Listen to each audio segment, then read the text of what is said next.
Throughout history, freethinkers have outraged the religious with their wacky ideas about the virtues of free speech, reason, and of course, eating babies. Now, God is dying, and it's time to dispose of his remains. From the pits of hell, Satan sends two puppets of the imperialist West and the Zionist Jews against God, Islam, and tiny kittens to bring you their propaganda and conspire for a new world order. This is Secular Jihadists for a Muslim Enlightenment with Ali Rizvi and Maryam Namazie.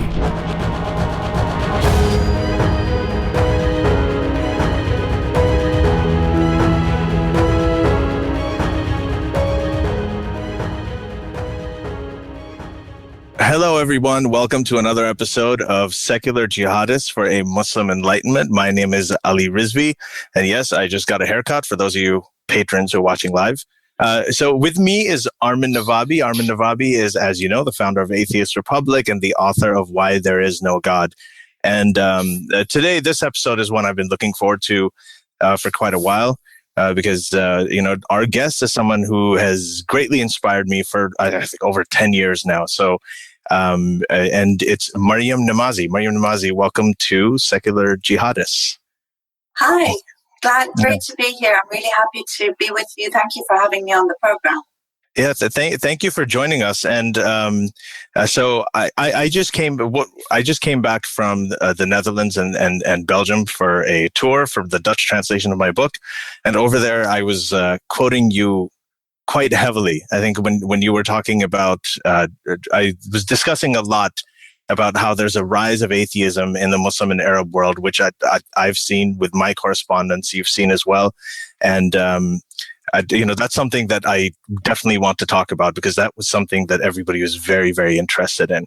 And we're going to get into some of that. But quickly, just to introduce you to the very few people who may not know, Maryam Namazie has a very long record and actually pretty robust record of human rights activism. She was born in Tehran in Iran, and she came to the West. She came to the UK after the revolution in 1979.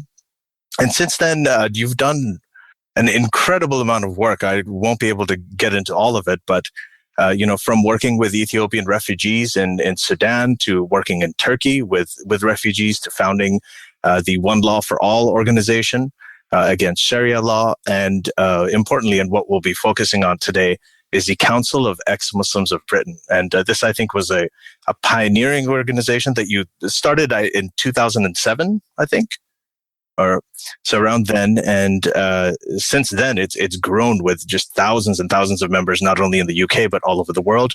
It has also inspired the growth of other organizations like Ex-Muslims of North America in the United States. There's Ex-Muslims of Jordan. There's Ex-Muslims of the Netherlands. I was there and I saw that as well. And I met some members of that group over there as well. So it's just been huge. But when you started, it was a small organization. Can you tell us how you started it and why you started it? Yeah, it was very small when it started. And it started initially in Germany with Mina Ahadi. And we spoke, she's another Iranian political activist. And we spoke with each other about starting it in various countries. So I also went for the founding of the councils in Scandinavian countries too. And then in Britain, of course. So they all started a few weeks apart from each other.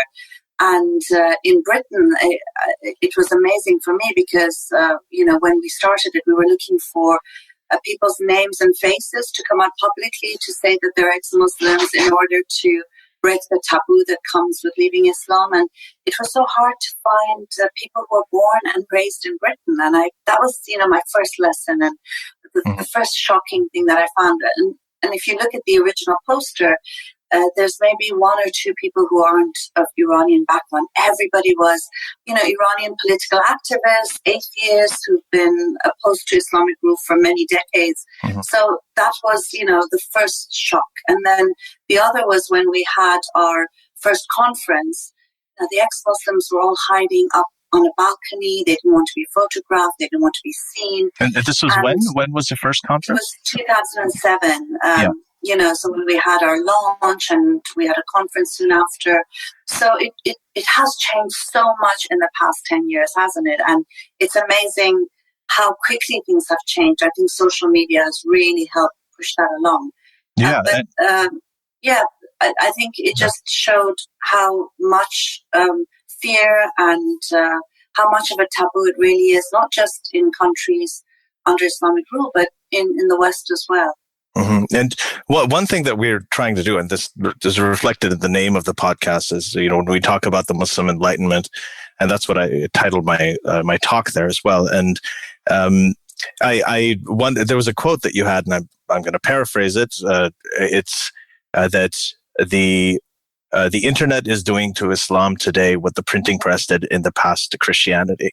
And more as I correspond with ex-Muslims around the world, as I've heard from people who've reached out to me from all of these the sort of Muslim majority countries, especially Saudi Arabia, Egypt, Bangladesh, Malaysia, and Pakistan, and some of these include prominent journalists and prominent celebrities who are famous there, but they can't speak openly.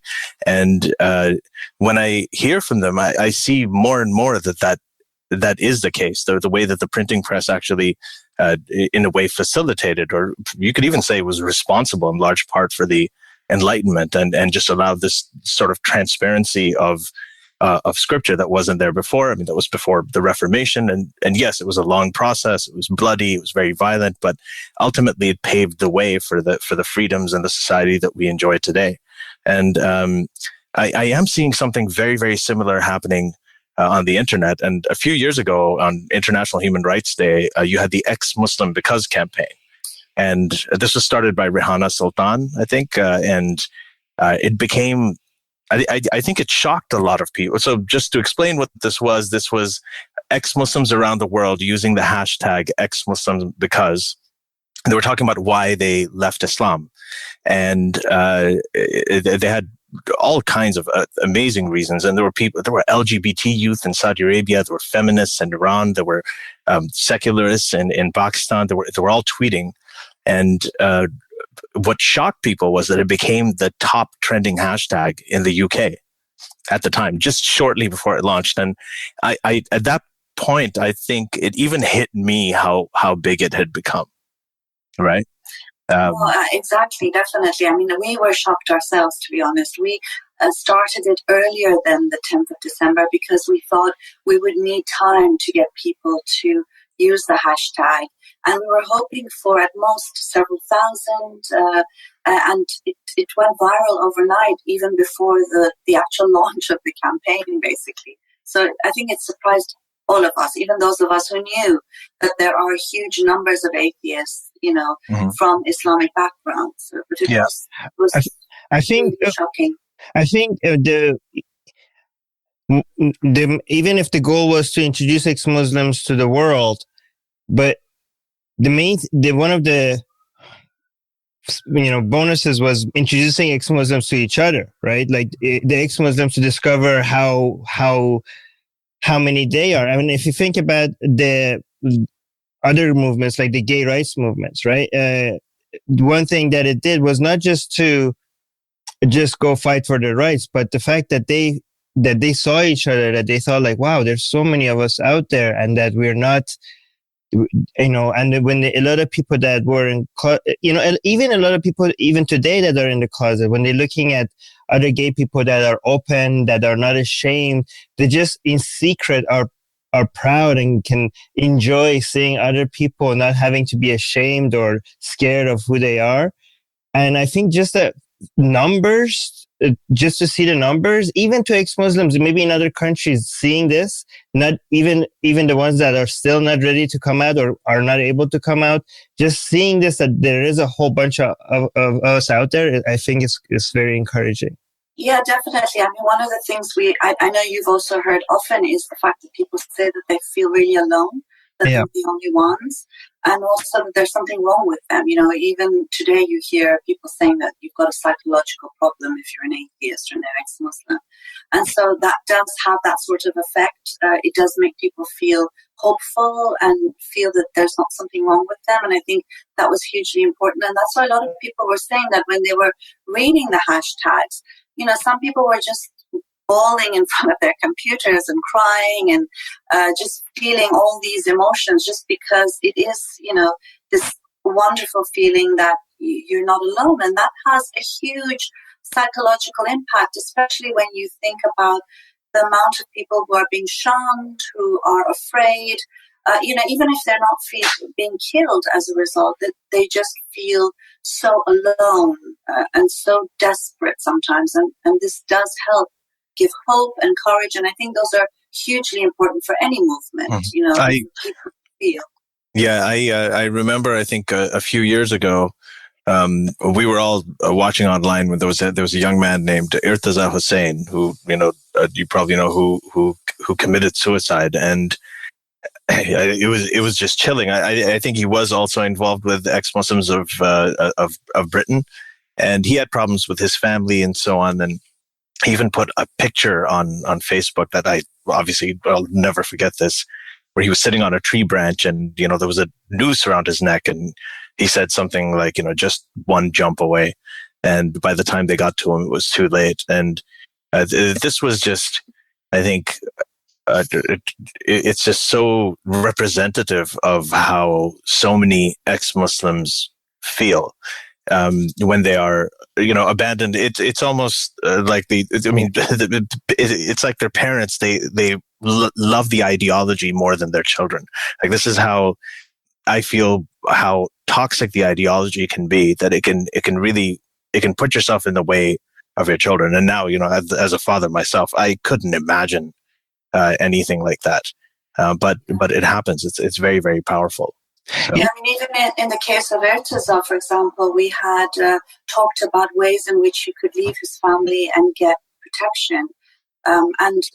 He was really conflicted, and he decided to stay with his family. And I think, again, there's also this torment of loving your family more than you love yourself and your freedom too, for a lot of people, wanting to please them, wanting to not disappoint them, because, you do fundamentally, for many of us, even if we don't agree with our families, we do really love them, want to love them.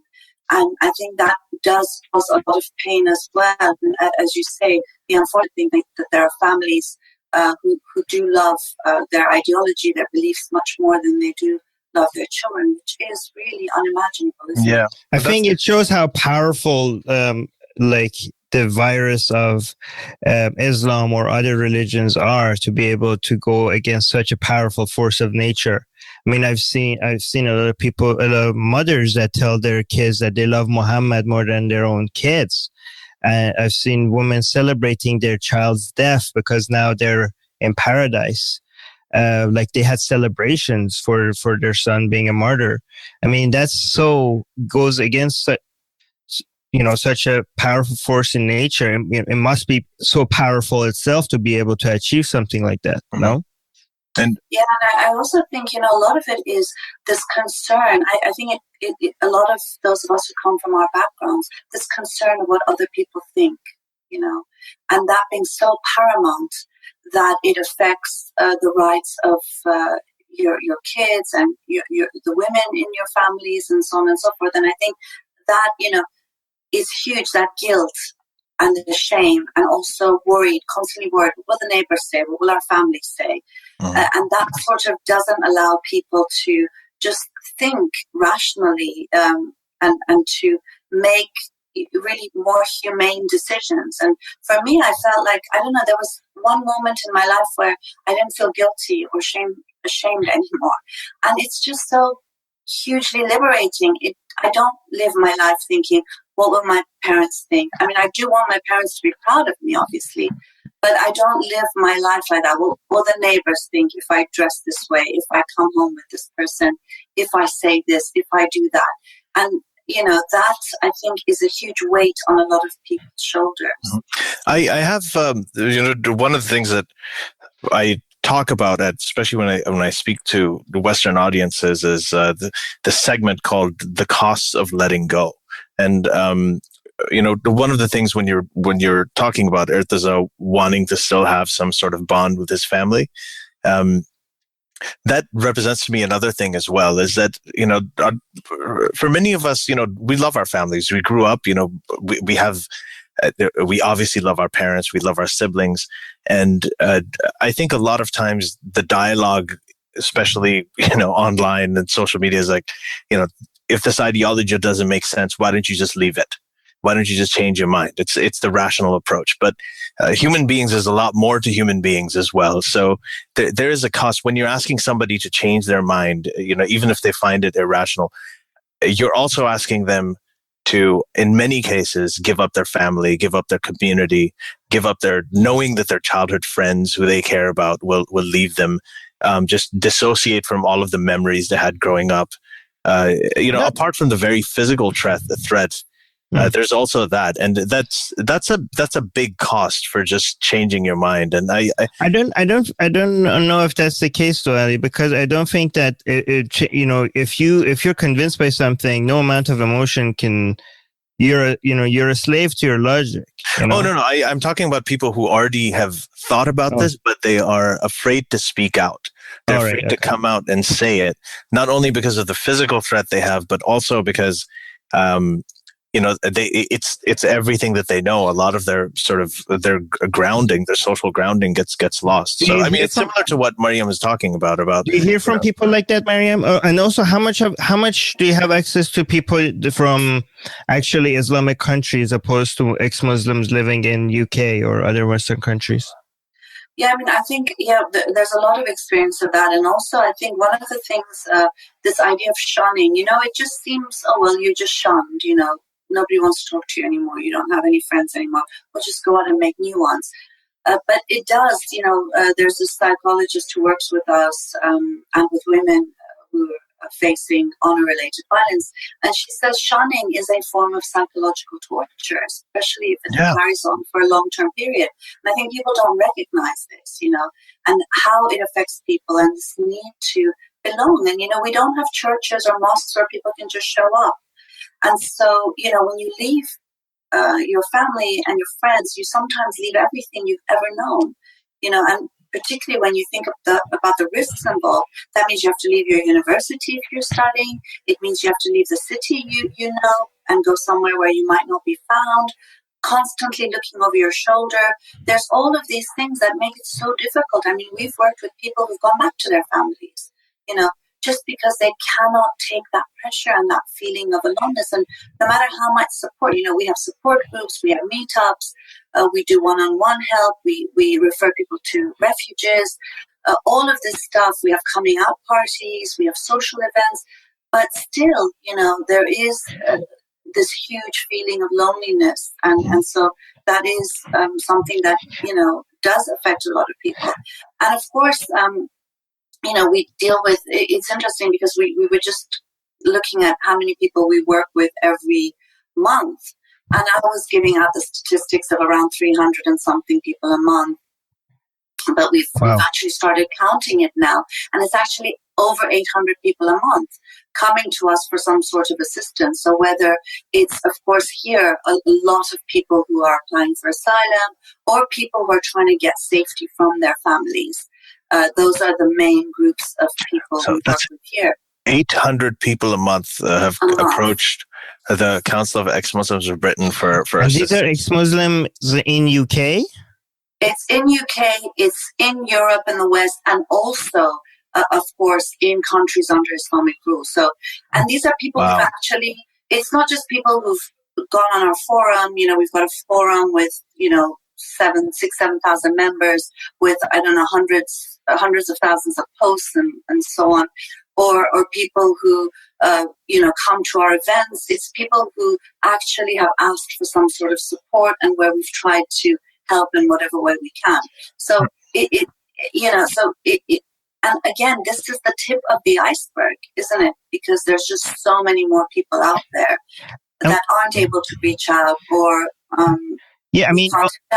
all the psychological problems that you're mentioning is mostly about ex-Muslims in UK or in Canada or in the US or in Australia, but then the problems are 10 times more, or a lot more, if you're talking about ex-Muslims in Iran, Saudi Arabia, Bangladesh, Pakistan, Indonesia. I can't imagine like what they are. I mean, I know in Iran, a lot of people in Iran at least think that they live in Upper Tehran, and they think that that's the whole country, and as everywhere is as lovely as Upper Tehran. But I know most of the country is not that, most. I mean, in Pakistan, for example, it's not even the government that you have to be worried about. It's the people, it's the mobs that are coming after you. In Iran, it's the government. In Saudi Arabia, it's the government. In Bangladesh, it's the mob, it's the people. But the security. A lot of people just tell them, like, why do you even have to be an ex-Muslim? Just fake it until you make it. Like, just who cares what your views are? What would you say to those people? Like, they think it's a minor issue. Like, just don't talk about it. Yeah, I mean, just to add something about people who live in the West as well, and psychological effects are hugely important as well. And of course, people who live in countries under Islamic rule face those psychological traumas and effects too. Physically too, there's a lot of people here who self-harm, who are, we've got members who've been burned, who've been cut, who've been beaten, who've been taken for exorcism, because they're ex-Muslims and atheists. And of course, that's the same in countries under Islamic rule. And plus, there's the death penalty as well, and mob violence, as you mentioned. So there is this huge, and obviously it's much riskier there. Right. But what I would say, well, again, I think people have to, I would never tell someone that they need to say that they're ex-Muslim. I think this is a choice we all have to make for ourselves, because people have to take in a consideration, safety, how safe it is for them, what the real risks are that are involved. But if someone decides that they want to say it, I think they have a right to. And, in the way that when people were told, well, don't say you're gay and just carry on and it'll be fine. There won't don't be ask, don't tell. Against you. Yeah. The point is that why should people not say who they are and what they think? And they have a fundamental right to do that. And if we have to remain silent because of the violence that people face, well, you need to target those who are violent rather than those who are merely expressing who they are and what they think. And I think we need to, and we've done that. I think all of us, by the very fact of coming out, of speaking out over this past, a decade and more, we have opened the space out for many more people to do that. And that's exactly what will help a lot more people, because there is safety in numbers, isn't there? Right. Everybody can't be killed. Everybody can't be arrested. I think a lot of people that say that don't know how suffocating it is to be an ex-Muslim living under an Islamic government or in a Muslim community. They don't get it, how it feels to just go in and pretend and not be who you are and have to behave in certain ways. And, sometimes some people just think it's worth the risk. It's just, they're so freaking tired of it. They just want to, I mean, even if you think it's stupid, I don't think we get to make that decision. If some people think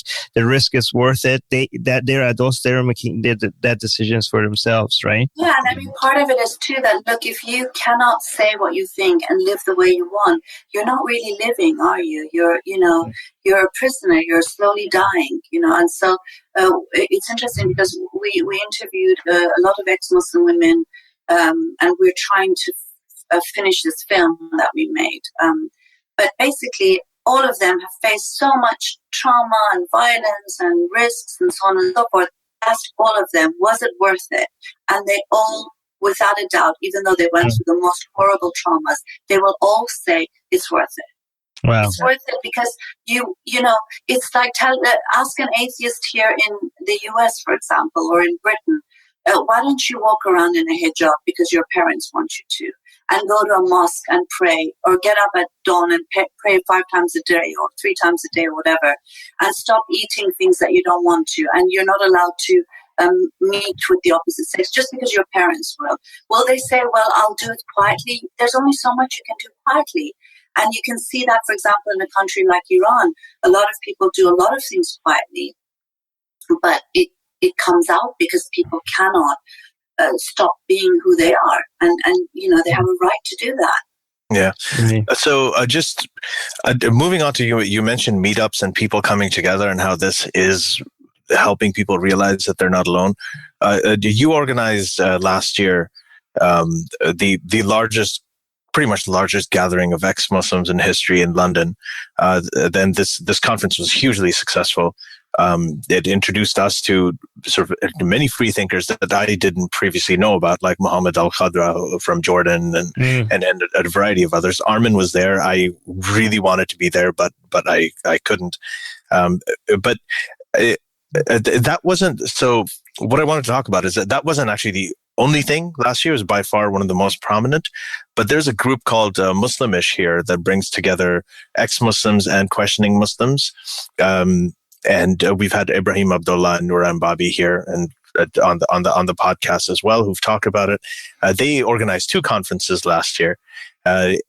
In addition to that, ex-Muslims of North America is now doing a tour, a college tour, where they're going to, and you've participated in some of those events, where they're going to prominent universities in the United States and actually really just coming out there and having people ask questions.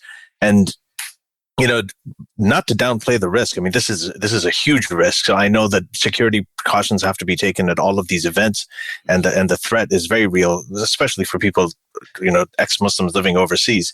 But this feels to me like a huge step forward. It feels like tremendous progress, considering that, the Salman Rushdie affair was just less than 30 years ago. And it just kind of shows to me that the internet and people coming together online and being able to communicate, even anonymously at first, and then coming out of the closet, has just had a tremendous impact. And to me, it feels like night and day where we are now. Yeah. Even compared to 5 years ago, it's right.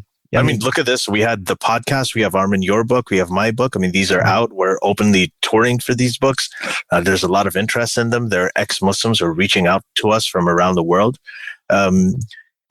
So one of the things that we wanted to do with this podcast this year, especially, is with the Muslim Enlightenment theme, is sort of strike a note of optimism where, we're not just acknowledging our past. You do that. I'll bring the pessimism right after. Yeah, so we'd play good cop, bad cop here.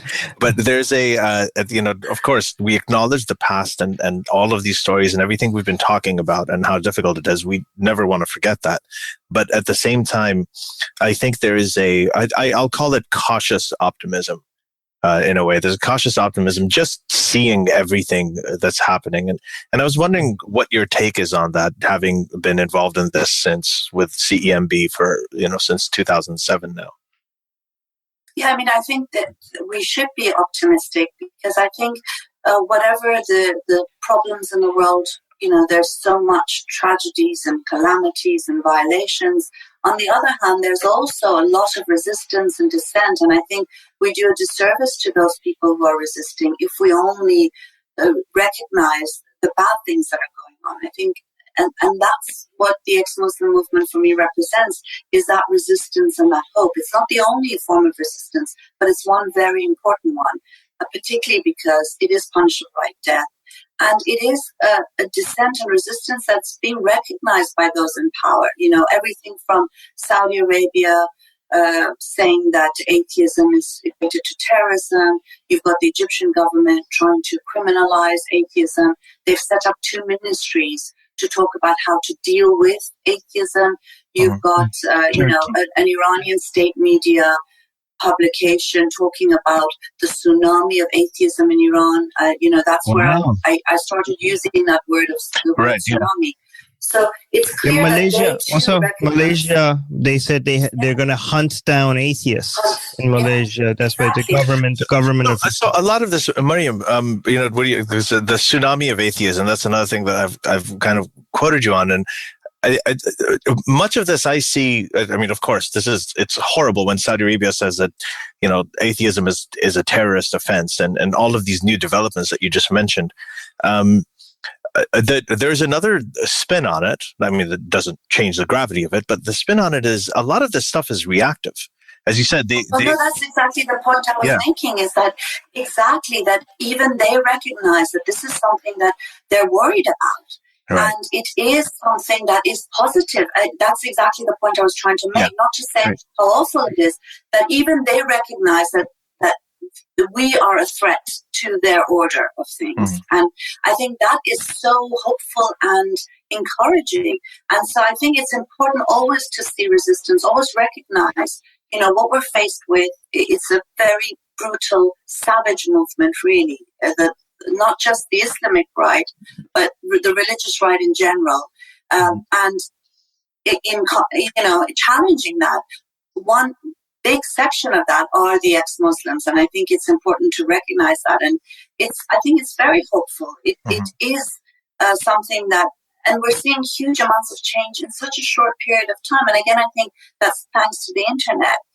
Before the internet, this would have taken forever, and we might not even have been here. But now, because of it, things are moving, at such a quick pace that. Oh, do we lose Maryam? No. So imagine a little further down. Is it so? One thing, you're Iranian. Armin here is Iranian as well. There was a recent poll. I think it showed. I don't know if it was Western countries or the U.S. I'll confirm, but it showed that of people who were born Muslim, 23% have left. Right, and I think this was for the U.S. Okay, so this was a U.S. poll that showed 23% of Muslims have left the U.S. and a large proportion of them were actually Iranian. So is there is Iran sort of leading the way, or are there other factors here that are in play where there's an ex-Muslim movement is so prominent among the Iranian community? Yeah, I think Iranians are very key in this movement. And it's not just because I'm Iranian, but because I think of the real social and political factors around it. I mean, I think if you look at all the initial ex-Muslim organizations, they were all begun by Iranians. And that has to do with the fact that, there was a revolution in Iran today because victors write history. It's labeled an Islamic revolution. It wasn't an Islamic revolution. It was a left-leaning revolution. And, this anti-religion sort of component has been very strong in Iran, not just since the establishment of an Islamic Republic in Iran, but even prior to that, this anti-religion sort of intellectuals and political and social movements. So I think, the effects of that is something where we feel today very strongly. And you're seeing that also in ongoing protests in Iran. For example, the women's movement against the veil. The My Stealthy Freedom, the movement. Yeah, exactly. So I think this is something that is very much part of that. But again, it's also the reality that a lot of population in the Middle East and North Africa, South Asia, they're young, and there is this natural sort of resistance to religious rules because it affects every aspect of your life in a way that makes it difficult to even go to listen to certain music or dress the way you want or have sex with who you want. And so because of that, there is this constant battle and challenge taking place. And part of that is challenging religious norms then. And how much of this... Can I actually ask about one thing regarding the Iranian anti-Islam? I mean, what I notice among a lot of Iranians is that the anti-Islam movement in Iran is very, very passionate and is filled with anger because of the amount of influence Islam has had in their lives. But sometimes I notice that, not sometimes, a lot of times, I notice that there's a lot of racism and anti-Arab messages that comes with that anti-Islamism. They see this Islam as this Arab foreign invasion of their country. And everything Islamic is also, they consider Arabic. They consider, I noticed like many anti-Islam Iranians, some of them are atheists. Some of them actually go to Zoroastrianism because they think that's the Iran's religion. But even among atheists, I noticed not all of them, of course, again, not all, but there is among many of them. Are you worried that a lot of the anti-Islam movement from Iran that you're seeing is also seems to be a bit racist and anti-Arab? Well, I mean, I think we see racism among atheists of all nationalities. That's the reality, including, U.S. and British atheists, and that sort of that anti-Muslim, for example, bigotry that we see in some sections. And I think we need to make a distinction between being opposed to Arab imperialism in places like Iran, for example, versus anti-Arab sentiment. And I think that's a real sentiment. There's a lot of racism in all societies, including Iranian society, against Arabs, against Afghans, for example. It's a huge issue. And I think it's important, that's why when we have these debates, to make these distinctions about, and we do that all the time. I think you both do that too, is the distinction between criticizing a religion, criticizing people, and criticizing a religious right movement, and so on and so forth. So I think, part and parcel of the world we live in, a world that puts profit first and human welfare last, and how this sort of world needs racism and sexism and homophobia and all of that, identity politics, in order to carry on with business as usual. And so you find lots of movements having these issues to grapple with.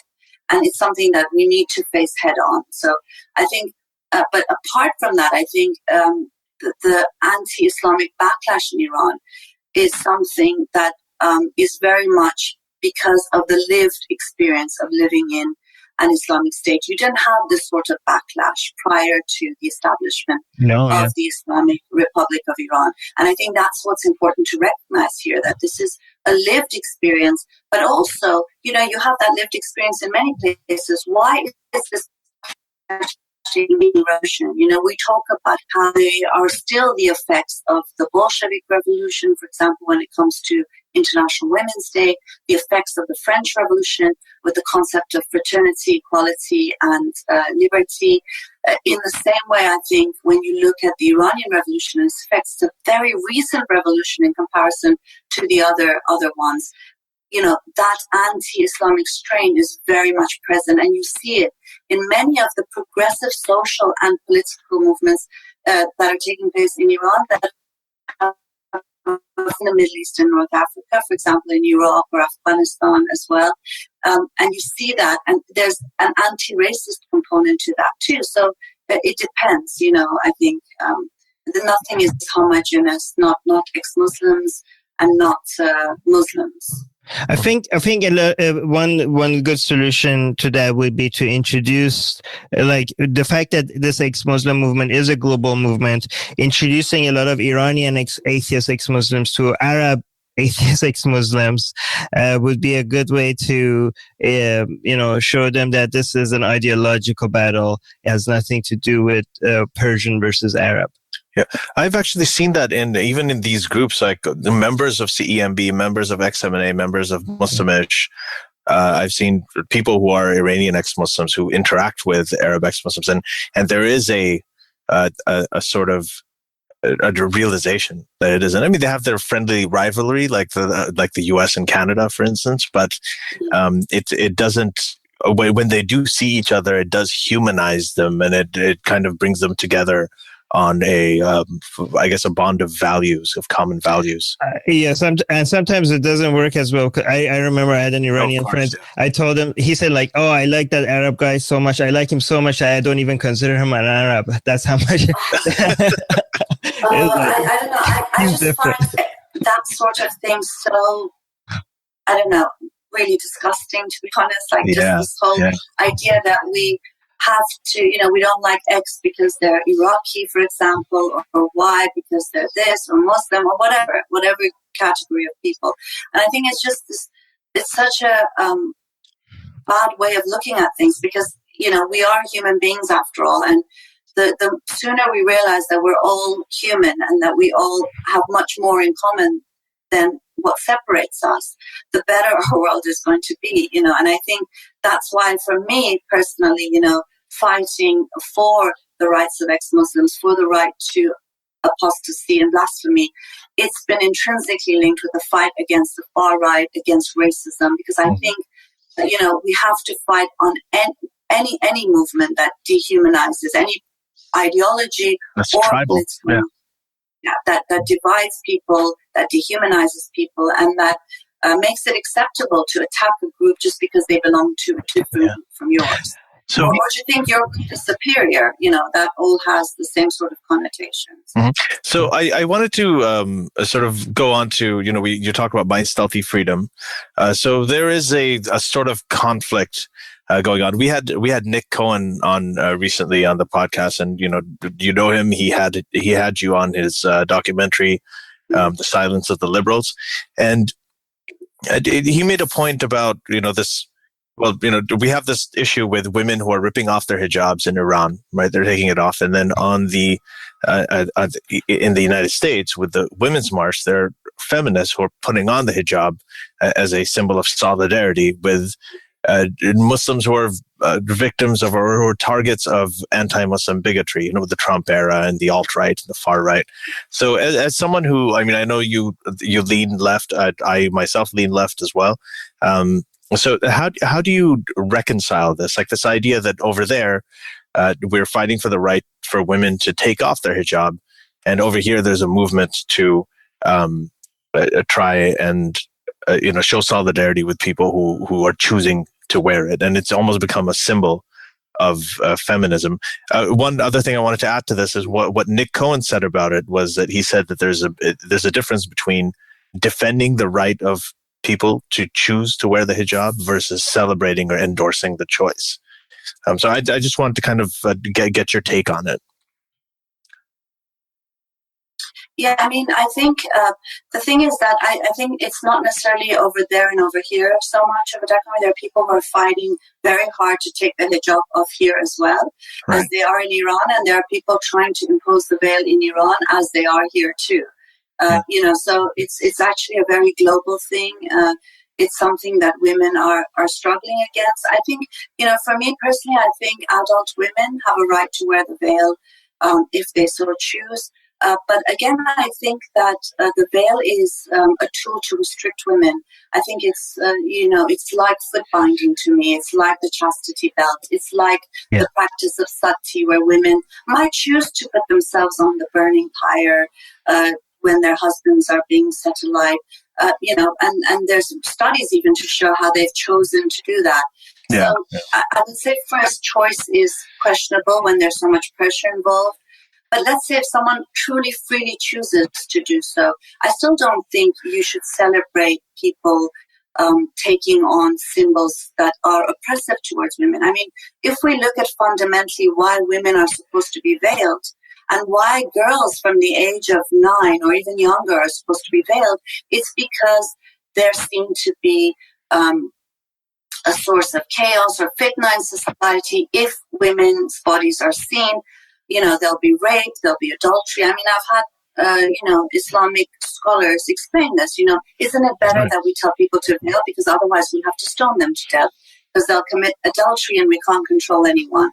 And it's this idea that is behind the veil. And so to romanticize it, to sanitize it, is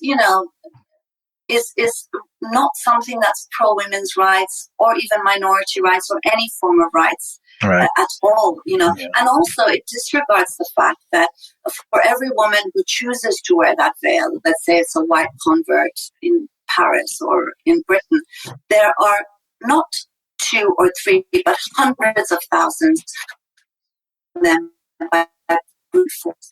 And, just looking at the situation in Iran now, look at the violence against women who are removing their veils, and apart from that, remember the initial slogan at the when compulsory veiling came into force in Iran, there were hundreds of thousands who came out on the street to oppose compulsory veiling, including women. Yeah, those pictures are... and there's video footage as well. And the slogans were, either you veil or you get punched. And actually having women had their veils stuck on with pins, all of these sorts of things. They were beaten by chains in the streets. So it was imposed by force. And now you have feminists saying it's our culture, it's our religion. And you've seen that across the globe. When did women in Afghanistan dress in a burqa? 40 years ago. So it's again, what's been imposed, what's part of an Islamist project has now been celebrated as women's choice. And again, the misogyny of that and the acceptance of that misogyny as something that's liberating is astonishing when you really think about what it represents. My wife Alishba, who you know, she has she's made an analogy between the hijab and the Confederate flag. She said, people in the southern United States, they have the right to fly the Confederate flag and put it on their trucks, but they shouldn't forget what the history of that symbol was and what it represents. And I think that's so much what you're saying. And tell me if the way I look at hijab, and you could tell me if this is correct or not. I think basically it's a sign of this is my property, right? Basically the way that it's not a statement that a woman is making. It's a statement that the man is making that, hey, this is my property. I'm protecting my property against other men that might want to take away my property. Is that Yeah, correct? I mean, definitely, because the whole idea is that you have to be veiled again in front of anyone who's not mahram, who's not religiously prescribed to you. So, it's the people like your father, your husband. Those are the people who are allowed to see you because they own you, basically. And so there is that sort of ownership involved. And also, when you look at, the issue of hijab for young kids, one of the things I say is, okay, if you're an adult, even if I think your choice is not real, even if I think there's pressure involved, even if I think it's a symbol of misogyny, I would say you have a right to wear it. When it comes to children, I think it is child abuse. I think it is a form of sexualizing children, abusing children. I think it should be just as awful if, a girl is mutilated. Right. And there are people who will actually defend. I remember in the 80s where being told off by feminists for calling it FGM. They were saying it's cutting, it's circumcision, it's like having your ears pierced, it's a cultural thing. How dare you call it mutilation? And so in the same way you have people explaining and justifying the veil, the child veiling, to me, I think they're just different forms of the same thing. Controlling women's sexuality, controlling their bodies, erasing women from the public space, silencing them, and moving all agency. So to call it empowering or something that's liberating is, just the farce of it all. Yeah, I've had several hijabi feminists come to me and say, well, why are you talking about the hijab? You're a man. You shouldn't be telling Muslim women what to wear. And my response is always, I'm like, the whole hijab was mansplaining. This was basically, there was a male prophet. If you're Shia, there are 4 male, 12 male imams. If you're Sunni, there's 4 male caliphs. And these are the people who are all polygamous, all had child brides. These are the people who are telling. So you're saying that a 21st century man can't talk about this, but 7th century men, from the desert who prescribe this, you'll take the mansplaining when it comes to that. The hijab is more about men than it is about women. It is. It's a male prescribed right thing. If the purpose of hijab is to make men not attracted to women, for me that backfired, because if you keep growing around hijabi girls and hijabi school outfit, you grow to learn that this certain outfit, you associate that with the female body. So now, in a weird sense, some types of hijab are attractive to me. So now it's completely backfired. This is it's not doing its job. It's not doing what it's meant to do.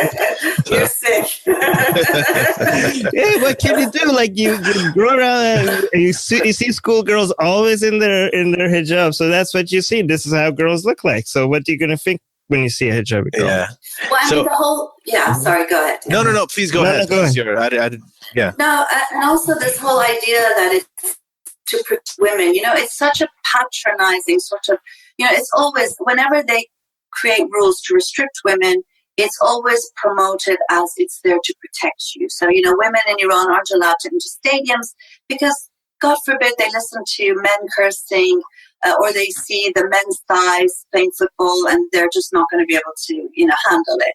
This all comes from this position of protection. And again, with girls and women, it's about protecting them. But which countries have the highest level of sexual violence and assault and groping, in the streets, 90-something% in Egypt, in Iran. I mean, I don't think I know anybody who hasn't been groped. So in Pakistan too. As a child, Yeah. I'm just saying, in the streets, it's just, and in fact, you see a correlation between the more restrictions there are on women, the more unsafe it is for women, because it gives this impression that women are subhuman, second-class citizens. They are the property of men. So I remember, for example, I lived in Sudan for 2 years where I was working with Ethiopian refugees, and I was riding a motorcycle and I fell. And I had all these men rushing towards me, and I thought, oh, how lovely, they've come to help me. They were shouting at me, why are you driving a motorcycle? It's so bihaya, you've got no shame, you've got this, you've got nothing. And it's this thing that, if they saw a man fall down, they would run and help him. So the fact that you're a woman, because you've got these restrictions, it makes you, you're not human anymore. Mm-hmm.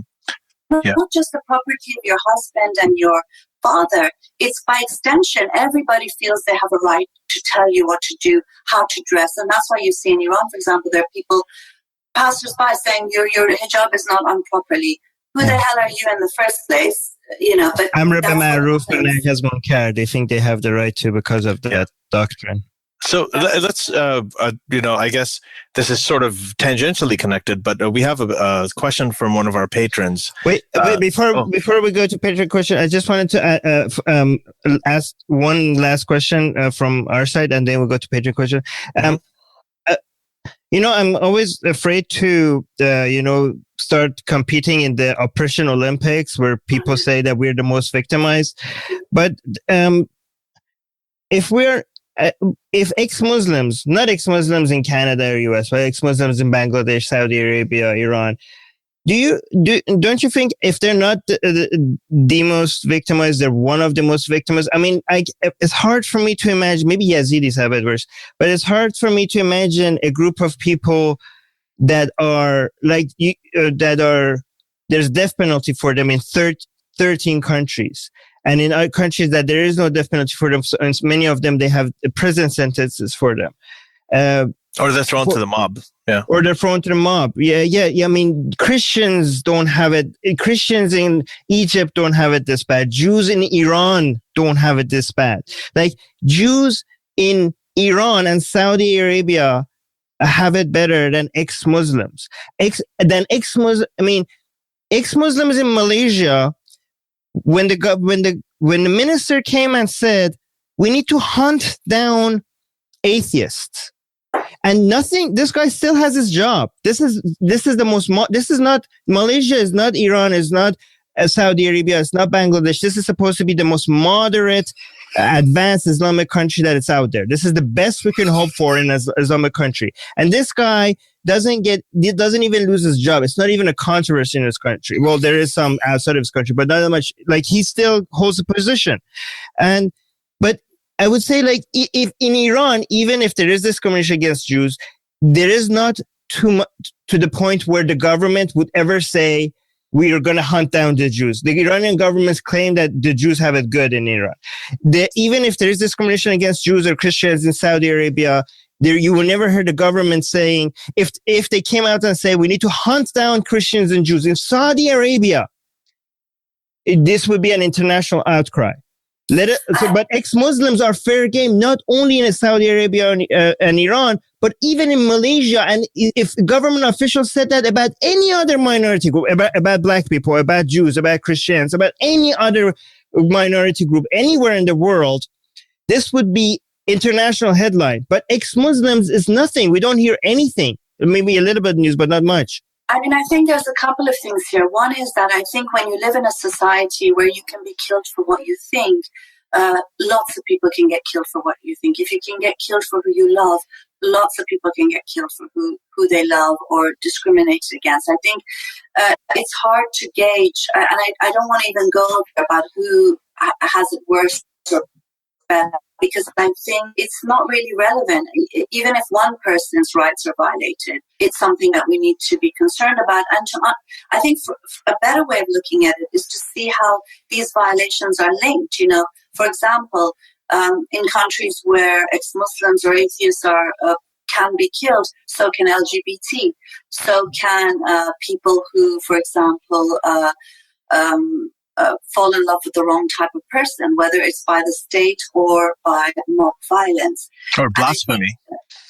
Blasphemy, exactly. Right. So there's also, and even religious minorities like Baha'is in Iran, for example, the long-term prison sentences they get, executions, and so on and so forth. What I think is different with ex-Muslims, and where I understand what you're saying, but I think it's because religion is so privileged in the world that we live in, and the Jewish and Christian faiths are considered faiths of the book by many Islamic states. And so whilst there is huge amounts of discrimination, because religion is privileged and because we're seen to be criticizing religion and also criticizing what's considered a minority religion in the West, that for that reason it seemed to be a no-go area. So rather than defending victims, we're blamed for the violence that we face. Okay, but here's the thing, though. And the reason I will say why I think it is important is, I mean, Baha'i is discriminated against Iran, but you can be openly Baha'i and nobody's going to kill you for it, right? But you're still discriminated against. You could be openly Zoroastrian, you could be openly Hindu. But if you're openly ex-Muslim, even if you don't criticize Islam, you're basically asking for a death sentence. You're not asking for discrimination. You're asking for death sentence. And the reason why I think, the reason I'm not trying to say we have it worse, please pay attention to us and not to attention to, what I'm suggesting is that I'm not trying to take away from Christians that are discriminated against, for example, in Egypt or in Iran. What I'm asking for is the same level of outcry, right? That we hear, that we just say this. I mean, Christians that are being discriminated against in Egypt, they deserve all the attention they get. What I'm saying is that we're not getting as much, the ex-Muslims are not getting as much attention as they deserve. And I think the ex-Muslim movement is the civil rights movement of our time. This needs to become a highlight. This needs to be what the gay rights movement was in the West. This needs to be the next big movement of our time. And that's why I think, I'm not trying to steal from anyone else. I just think that we don't. No, you're completely right. Look, you're completely right. I think we shouldn't compare oppressions because you're always going to find people who are worse off, And I think there's a problem when you're dealing with human rights to compare and say, well, look, women in Iran can drive, so women in Saudi Arabia are worse off. Because it's a way of actually then saying, well, we don't need to do anything about it because they're better off. Do you know what I mean? And I'm not saying you're saying that, but generally this is what is often done in order to avoid responsibility and solidarity with people who are facing oppression. What I think we need to do is to make very clear that this is a movement that needs to be supported, and to start further challenging people who blame victims rather than blaming the perpetrators. So, Charlie Hebdo, well, if they hadn't drawn the cartoon, you're ex-Muslim and you're facing the death penalty, well, maybe if you hadn't offended so many people, you wouldn't be on death row. And the point is that, this is what makes it easier for people to ignore what's happening to ex-Muslims, because there's always an excuse of why you're getting the punishment because somehow you're to blame for it, And I think that's where we have the greatest challenge in a way that other groups that are facing the death penalty and all don't have that sort of problem. And again, it's because, of de facto blasphemy laws as well in countries where there are no blasphemy laws, but it's still being pushed forward in that way. So I think that's something that is affecting it, and that's why we have the situation that we have. All right, okay. So let's. I wanted to get some of the patron questions in, so we'll just do that, Armin, because let's just in the interest of time. So one of the first ones I wanted to ask is, this is from Sohan D'Souza, and this is relating to a recent event. So he says, what does Maryam think of France's denial of citizenship to the Algerian woman who refused to shake hands, and laïcité, and the Swiss minaret band? And I guess this is a sort of larger question about some of these measures that are being taken. I mean, mostly in European countries, against things like the candidate. Yeah. Yeah, I mean, I think, for example, I'm opposed to the minaret ban. I think if you can have church steeples, then you should be able to have a minaret. I think more of a concern should be if there are mosques that are centers of Islamism that are funded by Islamic states, that's something that we should be more focused on rather than if there's a minaret here or a steeple there. On the handshake, I mean, I think it goes back to this idea of French secularism and making sure that things related to the state are devoid of of any sort of religious belief. So it's not that women are not allowed any longer to shake hands with men, or they have to shake hands with men on the street or elsewhere, but it's when it comes to a sort of secular ceremony. So it's the same idea where you can't wear a veil and be a judge, for example. The banning of conspicuous religious symbols.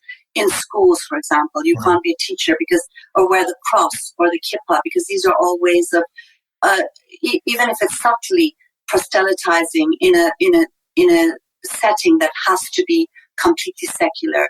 The state has to be ignorant in a way of a religion. So I think that's where this handshake ban is coming from. Mm-hmm. But when I was in, just a quick follow-up on this, when I was in Brussels last week, the big news at over there was that there was a political candidate who was an Orthodox Jewish, and he had said that he wouldn't be shaking hands with women. So what they did was eventually there was a huge outcry, and they had him resign from the candidacy because he said he wouldn't shake hands with women. Does France also apply this to, say, or ultra-Orthodox Jewish people who refuse to sit next to women on planes, or who wouldn't shake hands with women as well? Do you know? Or I mean, one of the things too is that a lot of secularists in France have argued, including many secularists from Muslim backgrounds who are atheists or secularists. They've said that there was never even a need for the sort of banning of conspicuous religious symbols and so on and so forth, because those laws already exist in France, because since the early 1900s, the law with the separation of the church from the state already didn't allow for any religious symbols in areas which were state sponsored or run by the state, like the courts, like the schools. And so it does apply, in fact, and that's what a lot of secularists are saying, that this is not a hijab ban, it's a ban on religious symbols. And I think that's something that's very often lost. So it includes the Jewish kippah, it includes the crucifix, it includes, the hijab. Right. Okay, another question, and this is about, I guess, a situation in the UK, and this is a concern that a lot of our patrons have had. So this is from Claudia, saying, I keep reading stories about England that are alarming, the influence of Sharia courts where women don't have the same rights they would under British law, the widespread grooming and rape gang scandals. No prosecutions for FGM, even though it is happening and is illegal. How much is the influence of Islam eroding secular and liberal values?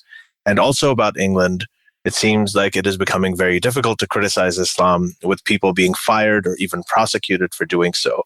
What are your observations and thoughts about how much this is or isn't a problem? I mean, I think obviously it's a problem because I also campaign against Sharia courts. I campaign Right. On the apostasy and blasphemy laws. So one law for all, right? You had that organization. Exactly. Mm-hmm. I'm one of the people who is sometimes banned or barred from speaking at universities, for example, because I'm, accused of inciting hatred when really I'm just criticizing Islam and Islamism. So I think, of course, it is a problem. I think partly it's a very big problem in Britain because Britain is not itself a secular society. So, for example, there are prayers in Parliament. I think people would be surprised to learn, possibly. There are bishops in the House of Lords, so it's sometimes it looks like the Islamic regime's majlis, the Islamic Assembly. Of course, the Queen is the head of the Church of England as well. And so, therefore, the British state has a stake in continuing this role, religion's role in the state. And therefore, that's why we see a very wishy-washy sort of secularism. The society in Britain is very secularized, but what we see from many state institutions is not the separation of religion from the state, because it's not separate in Britain when it comes to the Anglican Church, but this sort of equality for all religions. And so that's why, there's an encouragement of Islamic schools, for example, of Sharia courts. There's been inquiries in Parliament. I spoke at it. There have been investigations, but all of them have been sort of quietly either whitewashed or put aside, because it does fundamentally deal with this question of how much of a role should religion play in British society. And I think there's very little problem that the state has with it, and that's why it's a problem throughout. That's so scary. So, one other thing that we got from a lot of patrons is about your appearance on the Sam Harris podcast. We wanted to, I guess this goes against the whole thing that, the accusations of bigotry, and obviously there are a lot of people in the ex-Muslim community who have been supported a lot by Sam Harris, and they also admire you a lot. So do you have any reflections on that in general? Well, I wish I had never done it, that's for sure. The thing is, look, from my perspective, I'm going to say something maybe that's not going to be very liked, but I think when it comes to the issue of bigotry, I do agree that term is bandied around a lot. Yeah, I'm also accused of bigotry. I'm accused of Islamophobia. So I understand that there are many people who criticize Islam and Islamism that are not Muslims who are accused of bigotry. But the reality is that there is a lot of bigotry as well. And very often the arguments against Sharia or against, the situation of women in countries under Islamic rule, this concern for them is coming from a perspective, not because there's any real concern for women, for example, or real concern for people's rights, but because it's a way of talking about getting rid of all Muslims from Britain and, attacking Muslim immigrants and refugees and homogenizing groups of people. So I think that exists. Now, a lot of people will say, well, we shouldn't use the term bigotry at all. About Sam Harris was that I didn't say he was a bigot. I said that his arguments feed into the far-right narrative. And in the same way that, these leftists who say that the veil needs to be defended are feeding into an Islamist narrative, because that narrative is one that says that you cannot question the veil, you cannot question Sharia laws, otherwise it's equivalent to bigotry. So I think for me, that's important. The very same people who say we shouldn't use the word bigotry at all are constantly using the term regressive left. So it's okay to criticize the left. It seems never okay to criticize the right or racism. I think it's important to do both. Sorry. Are people like Sam Harris saying not to use the word bigotry at all, or are they saying not to use them on them? Because there are bigots. I never call Sam Harris a bigot, but I did say that what he was saying, the whole thing, I've transcribed the entire discussion because there's so much hearsay and it's word for word, it's been transcribed. Right. I just said that sort of narrative feeds into the far-right narrative. I wanted to... Sorry. Let me explain. Sorry. Sorry. Important because, look, the thing is that you and I both, we all know that against Islam, against Sharia is used the far right. We know that. It's used to attack Muslims. It's used to demand an end to immigration from countries under Islamic rule. And we know very well that just as Muslims are not homogenous, there are many people who are on our side. Also, ex-Muslims are not homogenous. People have their own politics, their own choices. And I think when we generalize about, like Muslim immigration, this is the context I was talking to Sam Harris about, that we homogenize groups of people and we don't recognize that there's so much dissent and so much resistance taking place. And that many of those Muslims, including conservative Muslims, could be our allies. A great example is, this unveiling movement in Iran. You've got women in chadors who think it's their right to wear a chador, saying that they support those who don't want to wear it. And for me, Sharia courts, the veil, the gender segregation at universities, this de facto blasphemy laws, these are part of an Islamist project. And I think the attack on Muslim migration and refugees is part of the far-right project as well. And I think we need to be careful not to feed into any of these narratives. Lots of people are comfortable criticizing the so-called regressive left. They're less comfortable when you start criticizing the far-right. And I would challenge them to think about, their own biases when it comes to that. So one sort of follow-up to this is that, you're talking about how this narrative can feed into the narrative of the far right. So, I mean, that's something that I've experienced as well. So I think in 2014, Breitbart wrote this like really glowing article about me, and I wanted no part in it. So, I mean, that kind of thing, I think it does happen to all of us. But how do you think of this as general? To what extent should I curtail what I'm saying, for instance, or to what extent should we hold back on what we're saying, or not hold back, but sort of modify what we're saying so it doesn't get used by them? Or is that even possible? Because in my experience, it's very, very hard to do this work or even criticize Islam or talk about ex-Muslims without somebody from the far right just taking it and using it the way they want. Yeah, I mean, to be honest, that's something that really always bothers me. Where we at Pride we had Allah's gay placard, and now you've got these far-righters using that slogan and going into Muslim areas and handing out leaflets. And constantly I see them co-opting our arguments and our language as a way of saying that, they're not really promoting a racist sort of nationalist politics. But I think that, there's no black and white answer here. I think we need to say what we have to say, because we need to also be true to ourselves, and feel that we're pursuing the truth in the best way that we possibly can. So I don't think we should ever stop saying what we think. But on the other hand, we also have to recognize that we live in a world where there is huge amounts of bigotry and racism, as well as, anti-ex-Muslim, for example, bigotry. There's also a whole lot of racism against our families as well, refugees and migrants. And within that context, I think it's also important to fight against that as well. I think we need to fight on many fronts. We don't say, well,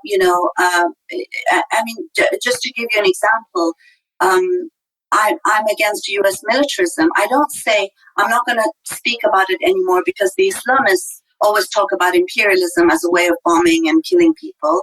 But on the other hand, I think that I need to be clear when I talk about U.S. militarism to also speak out against Islamism. And when I speak about Islam, also to talk about how it's not bigotry to criticize Islam, but to recognize that this discussion is sometimes used to promote bigotry. I think it's important to have that sort of outlook on things. Okay, but an example I often give is that when the Nazis, when they were gassing the Jews and explaining that some races are inferior to other races, what the main argument that they had on their side was Darwinism and evolution and the survival of the fittest. And my question to people is that if they're afraid that their narrative is going to be used by racists, do you think that we should also stop teaching like Darwinism, evolution, because historically that has also been used? I mean, the truth is the truth, and it needs to be voiced. And you mentioned yourself that your arguments has been used by the far right, and you're not going to stop saying those things because it's used by the far right, right? So if we recognize that some of these could be used by racist people, I think, I mean, you might say that we need to go and challenge them, and I think we should, but I'm hesitant to say that everybody should do that, because some people have certain passions. I mean, if somebody wants to focus on Christianity because that's their passion and they want to criticize Christianity, they should be able to do that. If somebody wants to criticize on Hinduism, they should be able to do that. If somebody wants to do all religions, they should be able to do that. And if somebody has a lot of passion about talking about Islam because either that's because what they know, or that's what they're passionate about, or because that's what they've been hurt by the most. And if they just focus on that, I don't think it would be fair for us to go ask them to like, hey, make sure you also go attack white supremacists. No, of course, I agree. Yeah. No, of course. Yeah. First of all, I can't ask anyone to do anything. I'm just speaking about what I feel comfortable doing. Do you know what I mean? For me, I think, let's say if you're an activist against Christianity, but there are Christians who are being murdered in Egypt, well, I think, it's not a bad thing for you to also speak on their behalf and to defend them and to criticize and condemn the murder of people because of their beliefs. And I think for me, I'm not just an anti-Islam activist. I'm not just anti-Sharia. I'm also pro-human rights. I'm pro-women's rights. I'm pro-LGBT rights. I'm pro-citizenship rights. And so for me, I think it's important to look at it within this larger context, particularly given the fact that, you do have a far right. We're not having a sort of theoretical debate. We're talking about. Oh, we got cut. Of course, Islamism is our far right. So if you're opposed to Islamists, then you naturally should be opposed to far right politics. Right. And you should be able to see the links and the fundamental, connections between other far right movements. In the same way that when you criticize Islam, you don't then go and defend Christianity. I know some people do, but if you're criticizing Islam because you think religion is regressive, well, then, you should be able to see that links. You might not necessarily spend your whole time criticizing Christianity. I don't. But to recognize that those links exist, to really be able to deal with something in a more comprehensive manner and to defend people's rights, Yeah, because I think one of the problems is that there are, ex-Muslims who are so anti-Islam, and then they end up being anti-Muslim. And there's a lot of, anti-Muslim feeling as well. And I don't want to be a part of that. And for me, therefore, I make the conscious decision that I'm fighting Islamism, but I'm also against all religious rights movement. I'm against Islam, but I'm also against all religions. But I will defend people regardless of their beliefs, whether I agree with them or not. And that's why I defend refugee rights, and I will defend, minarets in Switzerland, for example. But one last note before we go to the last patron question is actually is a lighthearted, it's a more fun one, so we let that for last. But before we go to that one, I do also want to point out that as ex-Muslims, we haven't given up on even the most fundamentalist or extreme Muslims, right? Because we think that anybody has a chance. People make mistakes. People are wrong. People are human, right? We are faulty creatures, right? People are not always logical. So even if somebody is an ISIS supporter or an Al-Qaeda member, we haven't even given up on those people, right? And to be fair to the people, to everybody, and I think that when we look at alt-right or racist people, we shouldn't give up on them either. And this is why sometimes I think we shouldn't, if they are our audience, we shouldn't ignore them. Because when you say sometimes some of these people from the far right, they learn from us and they say, oh, okay, we're not against Muslims, we're against Islam. Some of that is fake, but some of that might be genuine learning. so sometimes when we go reach out to these far right people, I do think that some of them, a lot of them felt like this Islam is a threat, and because ex-Muslims were silent for so long, the only outlet they got was these far right and white supremacist or racist movements. And then when they were introduced to these other people who are like, hey, this is not a problem with people, this is a problem with ideology. Some of them might genuinely think like, okay, this is a better alternative. Can I just say, for example, when Council of Ex-Muslims started, the Daily Mail contacted us and said they wanted to do a 2-page spread on us, and we refused. I preferred no one to know that we exist than to start our movement in that way. And I think we have to make a distinction between people. Of course, people can change. Of course they can.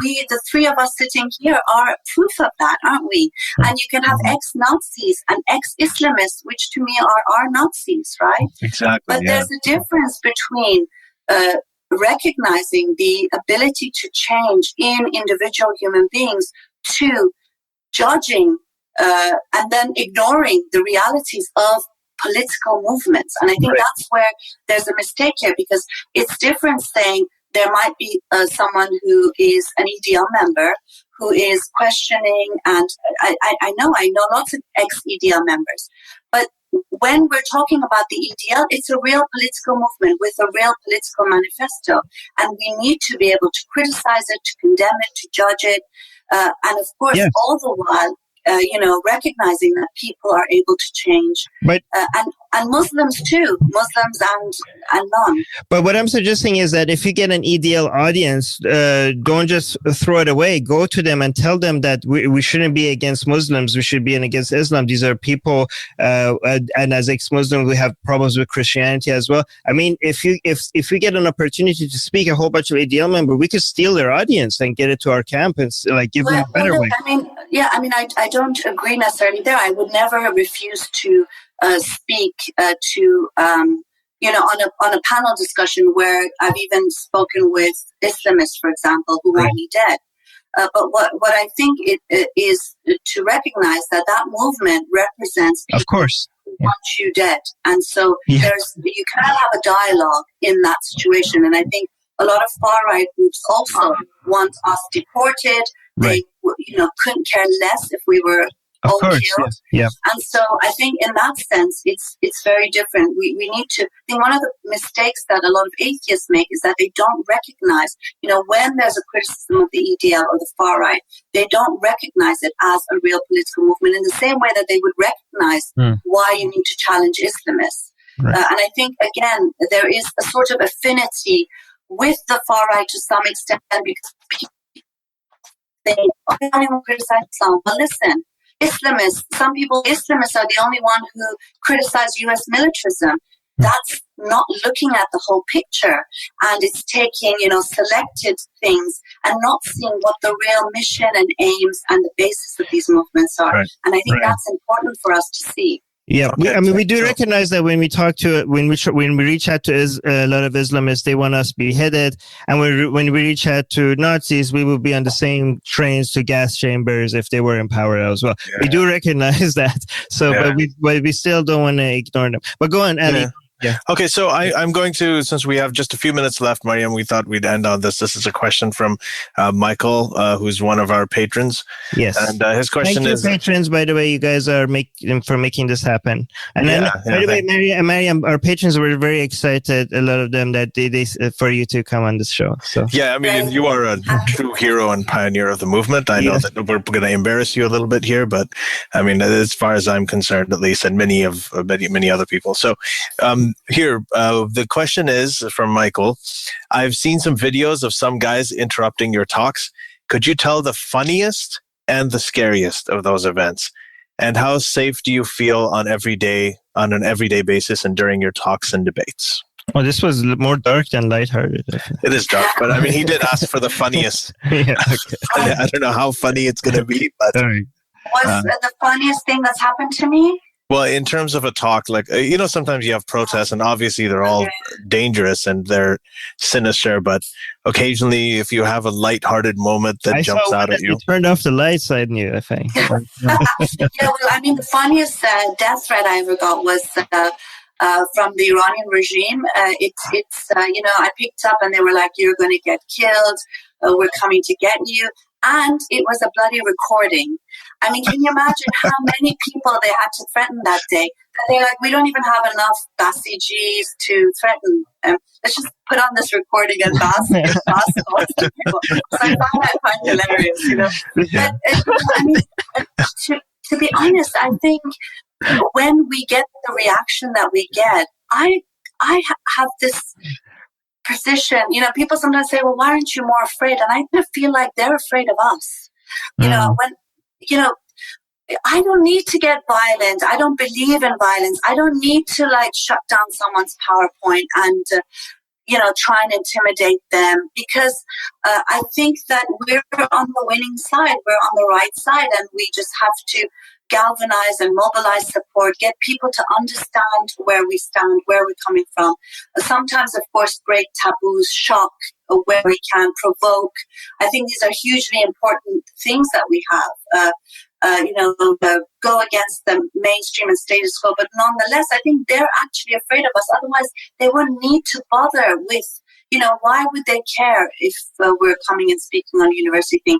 Obviously, we have something that threatens them. And so, in that sense, I do agree with you, Ali, about this being an enlightenment. I think we're very much part of that enlightenment. And I think ex-Muslims actually can lead that, because we are willing to question and criticize Islam in a way that many Muslims aren't even willing to do. Even themselves reformers. I have a problem with reform. I don't think religion can reform. I think religion is repressive. Wow! This made Armin light up when you said. Yes. Yeah, I think society reforms. I think society reforms. Reform in what it actually means is changes in the law, and you cannot change religious law. What you can change is the way society looks at those texts, looks at those laws, and have laws that protect women, LGBT, minorities, atheists, so that religion cannot have the destructive effect that it has on people's lives. Yeah, what I say is Muslims can reform, Islam can never be reformed. That's I agree. I think it's just so backward. Like all religions, it really belongs in the dustbins of history. Right. And that's such a great ending line. I was thinking that the Islamic Republic of Iran, they should have this. You should get a call and they say press 5 for your death threat, and then you press 5. And this is an official death threat from the Islamic. You have AI threatening you. Please press 2 if you confirm that you've received this death threat. Press 1 if you want to repeat. Well, Maryam, one of the reasons that we did talk, another reason why we call this the Muslim Enlightenment is because we wanted to create that distinction with reform, because when you're talking to especially Western audiences and you say reform, there is an analog to the Reformation. When you say enlightenment, there's an analog that they recognize, and I think that's a very important way to especially talk to many liberals in the sense that we tell them, hey, and you're beneficiaries of this process when your people did it. Now, when our people are doing it, you got to support us, because if you don't, then you're the bigot. Right. And the values that the West enjoys today was a product of the Enlightenment movement, not the Reformation movement. The Enlightenment movement which was a movement that challenged religion and put religion to the side, not the Reformation movement, which was a different kind of religion. It wasn't a change in religion. It was basically forcing religion to take a back seat. Yeah, I mean, I've always said that a reformed religion, a so-called reformed religion, is the one that's handing out food at soup kitchens, the world. It needs to do something nice to get people to come to church or whatever. Not even that. In that sense, I want to reform religion out of the public space, out of our lives. You want to believe in it, that's your right. But, keep it off of our bodies, our lives, the state, the schools, and of course the laws. Yeah. Right. Maryam, thank you so much for joining us. I just had this time just whizzed by. What an honor to have you on our talking show. to you, and I'm going to... Thanks for having me, guys. Yeah, and you're coming to, I think, New York. I'm going to see you in New York in June. I'm so excited. Yeah, at the Muslimish conference. That's brilliant. At the Muslimish conference, which is going to be on June 23rd. And both Maryam and I will be speaking over there. So, really, really, really looking forward to it. Oh, wow. I'm jealous. Yeah. So thanks, We Maryam. will take you with us, aren't we? Come. We're going to try to get you there. I'm going to try to get you that time. Okay. So, anyway, everybody, thanks for listening. Maryam, stay on for just a second. I just wanted to Thanks, patrons. Okay. Thank you, patrons. Thank you. Thank you. The secular jihadists have been made possible thanks to the Illuminati and the covert support of Israel and the CIA. That's what we have been told, but we haven't received our checks yet. If you like what we do, please support us. Share the podcast with your friends. Write and tweet us with topic and guest suggestions. Or head over to secularjihadist.com and give $1 or more for exclusive access to live video. Have your questions read and answered on the air, and more. Till next time, may the flying spaghetti monster be with you.